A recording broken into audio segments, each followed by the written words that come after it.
One evening in Jerusalem, King David was walking on the roof of his palace. It was the season when kings usually went to war, but David had stayed behind. From the rooftop, he noticed a woman bathing. Her name was Bathsheba, and she was very beautiful.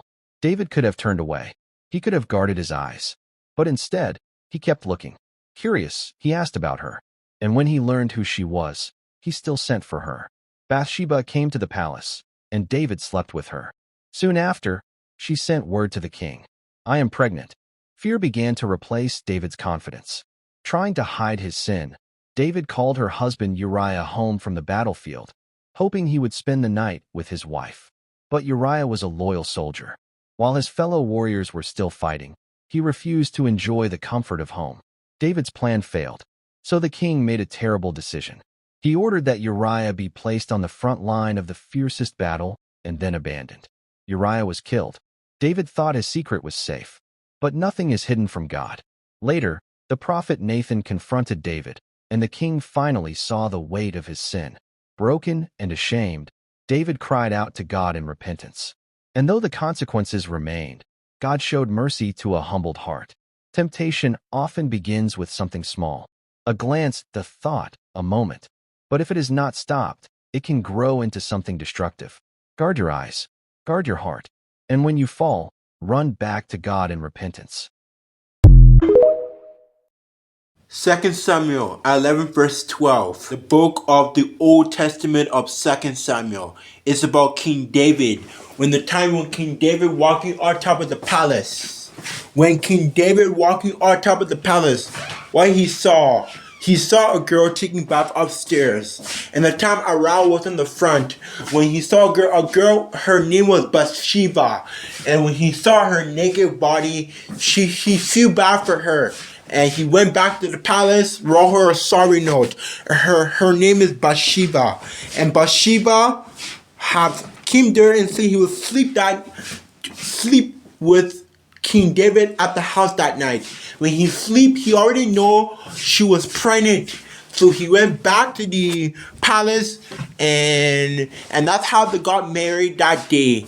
In the other testament of the Bible, God chose him to marry Bathsheba, and Bathsheba never went there. So you asked her soldiers to went and sleep there that night. And when he asked the chauffeur, Bathsheba never went there. He went and cried. He cried. He wanted to marry her too much.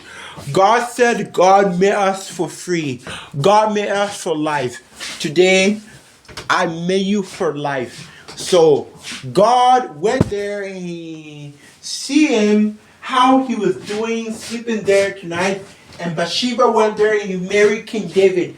And that's how King David and Bathsheba married. And when they married, God stood there and he bowed down his knees. And that's how they got married that day. When he got married, Aral went there and he went to the front. And God chose him from a Nepo. He asked for Nepo, are you coming to see him? He went and come and see you for there.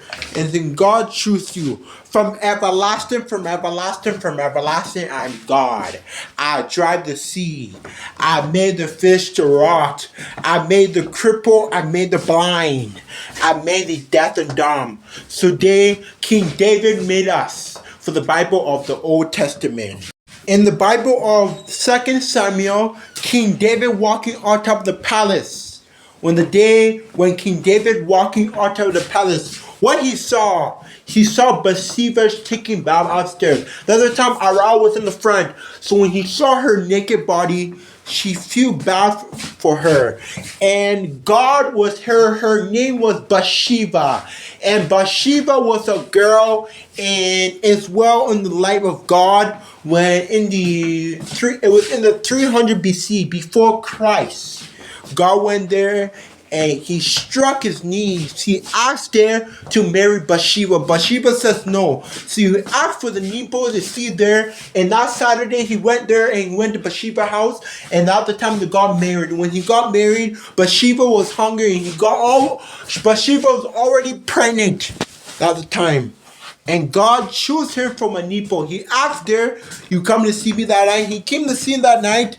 And one woman he saw was Cassie, and Cassie went there, and he was the king of God. He was the king, and King David was one of the kings of the God. He wasn't the king. He was praying to the Lord of Christ. He was praying.